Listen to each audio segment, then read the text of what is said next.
Hi everyone, this is Juliet, mom of two lovely girls. For today's A Day in a Life edition. Hello mga mare, nandito pala tayo ngayon sa Katigbian Mountain View Underground Museum and Resto. Marami din pala ang pwedeng gawin dito mga Mars. Bukod sa pagligo sa pool, pwede ka rin pala maglibot-libot sa paligid. Meron sila ditong healing pool, private room para mag-videoke, cultural activities, at forest bathing. Meron sila ditong resto mga Mars kung gusto ninyong kumain dito at mag-order na lang. Merong eat all you can at mga a la carte menu. Dahil hapon na kami nagpunta dito mga Mars at ang tanging purpose lang talaga namin ay ang mag-swimming ang mga bata. At dito pala ang kanilang entrance mga Mars. Kapag mag-swimming kayo, ang babayaran ng 80 pesos para sa 3 to 9 years old at senior citizen at 100 pesos naman para sa adult. At kung ang purpose niya naman ay paglilibot lang, 25 pesos ang entrance. Sa pagligo naman mga Mars, may proper swimwear na dapat suotin. At ayan pala siya sa loob mga Mars, napakalawak niya. At kung may okasyon, pwede dito i-held. Kung ano man yung nakikita natin dito mga Mars, hindi lang yan kasi mas malawak pa talaga to papunta dun sa baba. Nakakalungkot lang kasi hindi na natin siya malibot this time dahil padilim na. So tara, puntahan natin ang kanilang pool area.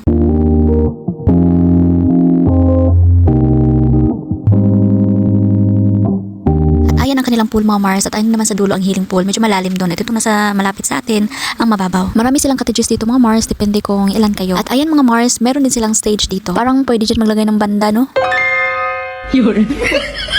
May nakita tayong signage mga Mars no papunta sa kanilang resto kaya tara tingnan natin doon. Diyan banda ay mayroong upuan na pwede pagtambayan at dito naman ay ang papunta sa kanilang resto. Sa pagbaba ko dito mga Mars, kinabahan talaga ako ng sobra kasi doon sa baba may nakita akong aso at ang buong akala ko ay mga totoo silang aso. At nung nilapitan ko na mga Mars, at para talaga sila mga totoo no at hindi lang yung isa, meron pang isa mga Mars. At dyan pala banda ang kanilang resto mga Mars. So di na ako pumasok dun mga Mars kasi di naman ako mag-o-order. At ayan, meron din silang CR dito mga Mars. Umakita ko ulit mga Mars at sa may kanan may nakita akong way. Meron siyang daanan papunta dun sa unahan kaya lang medyo madilim na pero tara puntahan pa rin natin. Habang naglalakad ako dito mga Mars, kinabahan talaga ako ng sobra kasi madilim baka may ahas. Kaya kapag pupunta kayo dito, agahan niyo mga Mars. May nakita rin akong hagdanan dito pababa mga Mars. Ayan siya.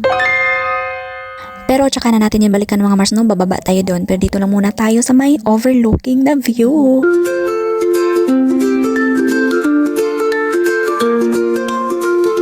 At eto pala siya mga Mars, mga bulaklak. At yung hagdan na nakita natin kanina ay papunta dyan sa baba. At yung mga activities na sinabi ko kanina ay nandyan din sa baba. At kung gusto niyo rin dito magpalipas ng gabi mga Mars, meron din silang mga rooms dito, nandun din sa baba. At ayun naman ang pool kung saan naligo ang mga bata mga Mars. At doon naman ang mesa kung saan sila nagtambay. Diba ang ganda mga Mars? Pero hanggang dito lang muna tayo maglakad-lakad kasi nga padilim na. At meron na naman ako nakita dito ng hagdan. Kaya gusto ko talaga tumbalikan mga Mars para malaman natin kung anong meron dun sa baba, kung ano ang mga makikita natin dun ng mga activities. At nang pabalik na ako ng pool mga Mars, mabuti na lang at pinailawan nila para naman makita ko yung daanan. Pero in fairness, ang ganda ng mga bulaklak nila dito mga Mars. Parang gusto kong manghingi. Ayaw, di ma!